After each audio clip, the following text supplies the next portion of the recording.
All right, so hi everyone, I'm Derek Burbidge of Cardero Clothing. I'm here with Anand of Watson Gopel. Is it LLP? Yes, that's right. Okay, all right. So Anand is a lawyer. We're kind of asking questions now today based on all the things that I've seen with wedding parties and people who are in the wedding planning stage right now, and they're not really sure what to do. Either A, they've paid their deposit, or B, they're considering a venue, but you don't know with all the restrictions and rules what's going on. So whether it's vendors that you're going with, photographers or a clothing company or whatever it is, what can you do to protect yourself from basically losing a large deposit in case something goes south or suddenly the rules get a little bit tighter. So first off, I know just on the personal level, you're married, you got a son who's just over 4. So yeah, I have a daughter just over 4, so we're kind of in the same stage of life. But how long have you been married now? So I've been married for, I guess, since 2013. So, Okay.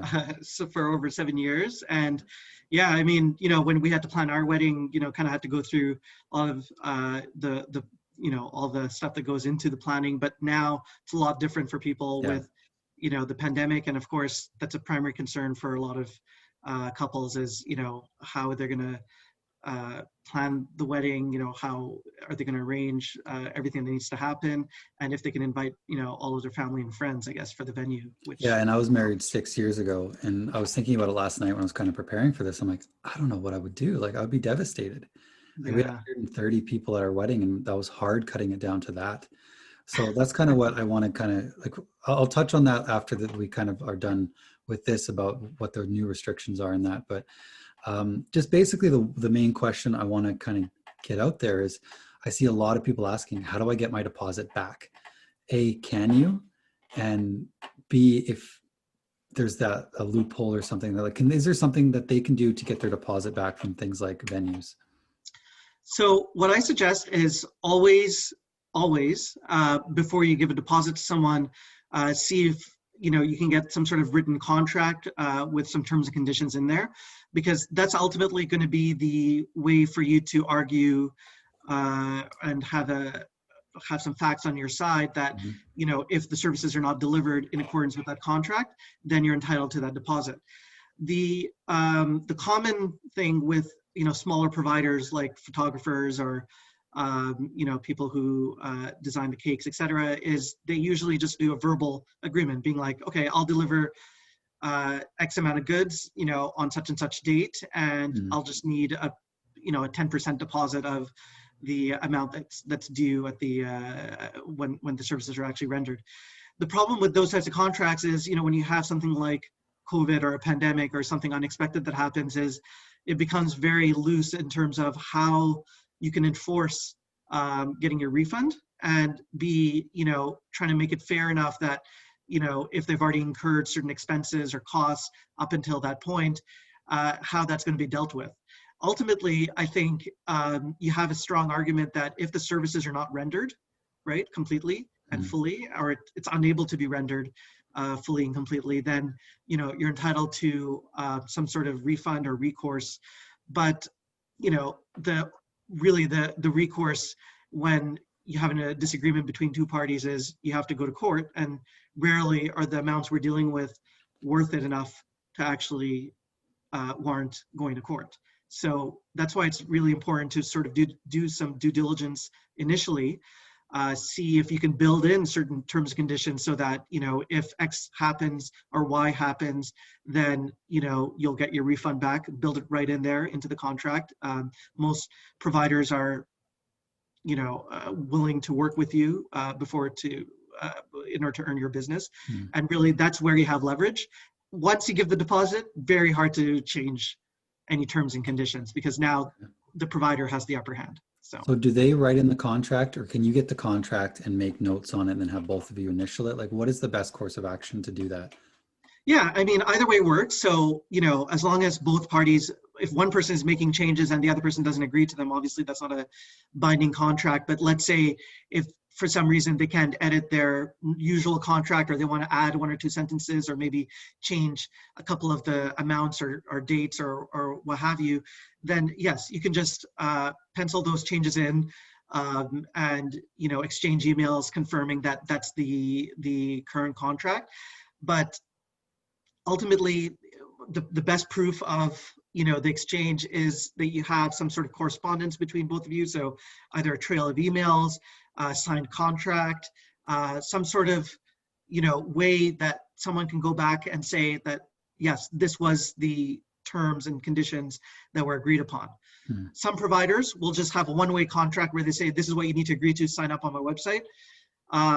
Then in that case, it's kind of hard to change those. So that's why it's sort of, really important for you to make sure you have something in writing if you're going to change those terms that, Okay. override those particular provisions. So basically you have to become someone who just can read through contracts. And what I find, I don't like doing this. I think we've talked about this before.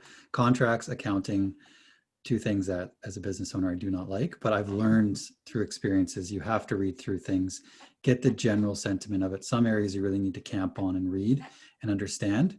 A lot of it's going to be jargon, and same for a lot of these companies. But I know when you said it, like when we just signed up for our cake and our photographer, there wasn't too much of a contract there. But at the same time, being a business owner in the wedding space, I need to protect myself too, to make sure that we're not going out of business because suddenly in a month or two, all these weddings are canceled and suddenly we're shelling back out refunds like crazy. So how can someone in my space, so like A provider? anything, provide anything from a venue all the way down to someone who does cakes and photography, how can they protect themselves right now? So what I've been seeing, and I think what's reasonable, is building, in the contract, some sort of force majeure clause. That's sort of a legal speak for a clause that says, if there's a natural disaster or an event that's beyond your control, maybe war or, anything else that might happen in this world, that, there's a way for you to back out of that contract. Now, what often happens is you get the contract from an individual and you're sort of already prepping before the actual event happens. You're buying maybe the ingredients, or in your case, you're getting the materials to tailor those suits. And basically the situation becomes, if you already incur these expenses before the actual date, and then something happens that, prevents you from fulfilling those full obligations on the day of, then are you entitled to, keep your deposit, or, have the services been if the services have been partially rendered, is that enough for you to hold on to the deposit? So that's where I think, as a service provider, you want to make sure you consult with your legal counsel or someone that, you're working with in terms of drafting these agreements, because you could avoid a lot of pain and headaches if you think about these scenarios in advance and try to mitigate some of those risks. So what I've seen, some of my clients that, are in this space that are trying to, survive in this business, I think the way to deal with that is, you say that you'll give them future credit. That basically, it's not that the contract is null and void, but basically if they reschedule their wedding to another date or another time, that you'll be willing to complete the service at that time, right? So that Are you they can allowed to defer. raise their rates if you defer the date? Because I know a lot of venues have been doing that. I've read online that you have a 2020 date booked. We want to push it back to 2021 because of the pandemic. And then they're saying, well, we're going to charge you our 2021 rates. Like, to me, I mean, besides whether or not that's ethical, I mean, that's kind of open for conversation, but are they able to do that freely? Yeah, I mean, that's where you get into a little bit of a gray area, and perhaps where, it becomes less like, if you're not really concerned about customer service and keeping your clients happy, then that's one way to piss them off for sure, is to, suddenly say, oh, X happened, so now I'll have to charge you double of what I quoted. I mean, Yeah. anyone's going to be upset about that. And I think it's just bad for business, if not for the reviews, for the referrals that you might get, obviously that's going to be lost. But yeah, I think that's just bad business practice. If someone, it's beyond their control. Now, in the normal circumstance, let's say before, March or April of this year, where people on a whim might have changed dates, I can understand that might have been a situation where, it's not really the service provider's fault that, the dates have to change, but where it's really beyond the client's control that the dates have to change, and or beyond your own control if you're the service provider that the dates need to change. I really don't think it's fair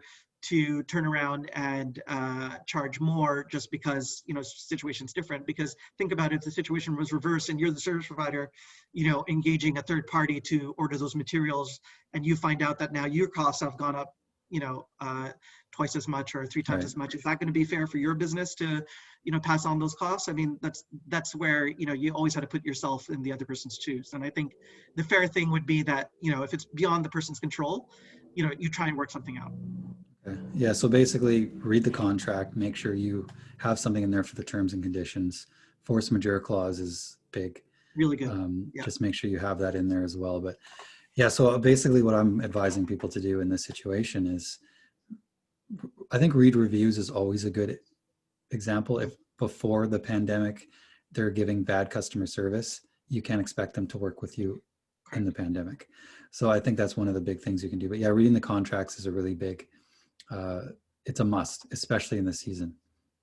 I think the issue people have often is, they're just dealing with a whole lot of things, especially during wedding planning, is, there's multiple service providers, there's family, friends you're dealing with, and often the legal part, takes a back seat.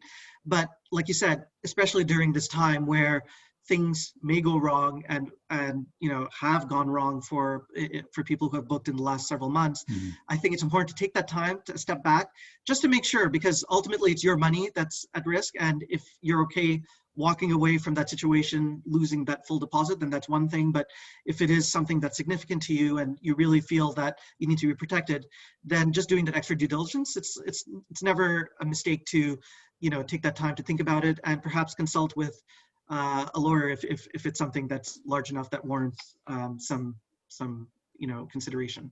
Right. Okay.